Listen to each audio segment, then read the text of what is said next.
Sebagian ulama besar pernah berkata, sesungguhnya aku sangat kasihan kepada orang-orang yang kedua ini.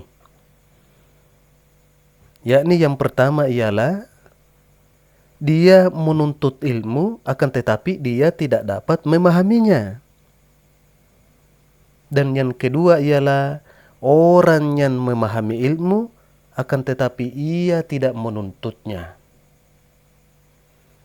Maksudnya ialah lambai menuntut ilmu kan tetapi ndak toy mahala na satongan, ndak toy mahala na pahami. Semita amba menuntut kan tetapi dia masih dalam keadaan kebingungan dan keraguan. Ya, dia tidak bisa sampai ke tujuan yang sebenarnya. Kemudian orang yang kedua ialah yang dimaksud oleh ulama ini ialah dia naisan paham, dia naisan sanali bahwa dia ndek paham bahasa yang benar-benar apa sangana tujuan yang sebenarnya dalam ma'rifat, tujuan yang sebenarnya dalam Islam, rahasia yang dikandung dalam Islam, dan ilmu yang benar-benar dikandung dalam tasawuf, akan tetapi dia tidak mau menuntutnya. Inilah yang dimaksud orang kedua ini, ialah dia memahami ilmu akan tetapi dia tidak mau menuntutnya. Ya. Jadi sebaiknya kita memperhatikan keutamaan bagi orang-orang yang menuntut ilmu. Di sana dalil yang bisa dijadikan sebagai pegangan bahwa di sana menuntut ilmu benar-benar dimuliakan oleh Allah Subhanahu wa taala. Perhatikan.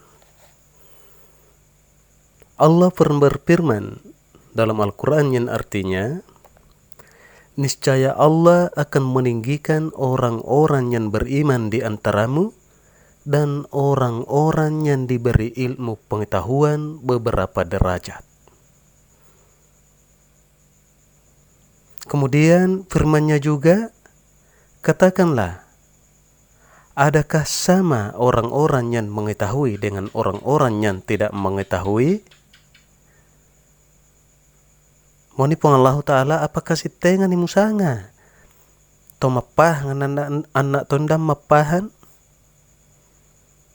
Kemudian di ayat yang lain Allah berfirman, apakah si tengan ni? Apakah sama orang yang melihat dengan orang yang tidak melihat? Ya. Kemudian Rasulullah Sallallahu Alaihi Wasallam pernah bersabda yang artinya, sesungguhnya para malaikat telah merendahkan sayap-sayapnya kepada orang-orang yang menuntut ilmu, sebab ia ridha dengan apa yang dilakukannya. Kemudian Rasulullah juga Sallallahu Alaihi Wasallam pernah bersabda yang artinya, kepergianmu untuk belajar satu bab ilmu lebih baik daripada sholatmu sebanyak 100 rakaat. Ya. Kemudian Mu'adz bin Jabal pernah berkata, belajarlah ilmu sebab mempelajari ilmu karena Allah adalah kebaikan, serta menuntut ilmu ialah ibadah, pengkajiannya ialah seperti tasbih, penyelidikannya ialah seperti jihad. Kemudian pengajarannya ialah sedekah, disertai pemberiannya kepada ahlinya ialah pendekatan diri kepada Allah Subhanahu wa taala.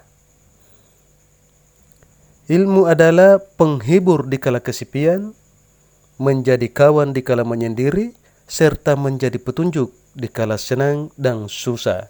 Ia adalah pembantu dan ia adalah teman yang baik dan penerang jalan masuk ke surga. Ilmu ialah pemimpin serta amal ialah pengikutnya. Orang yang mendapat ilmu ialah orang yang bahagia, sedangkan orang yang tidak mendapatkannya ialah orang yang sengsara. Kemudian Imam Al-Ghazali pernah berkata, ciri yang membedakan manusia dan hewan ialah ilmu. Manusia ialah makhluk yang mulia, di mana ia mulia karena ilmu. Tanpa ilmu mustahil ada kekuatan. Kemudian beliau pernah berkata, yakni Imam Al-Ghazali maksudnya, bersungguh-sungguhlah engkau dalam menuntut ilmu. Jauhilah kemalasan dan kebosanan, karena jika tidak demikian, engkau akan berada dalam bahayanya kesesatan. Kemudian Abu Darda radhiyallahu anhu pernah berkata, aku lebih suka mempelajari satu masalah daripada mengerjakan salat semalam suntuk. Jarima Abu Darda tawitia mau tawitia. Lebih woloi menyelesaikan satu masalah daripada mas sambayang pol sambongi. Kemudian beliau berkata pula, orang yang berilmu dan orang menuntut ilmu berserikat kepada kebajikan, dan manusia lain adalah bodoh, tak ada kebajikan kepadanya.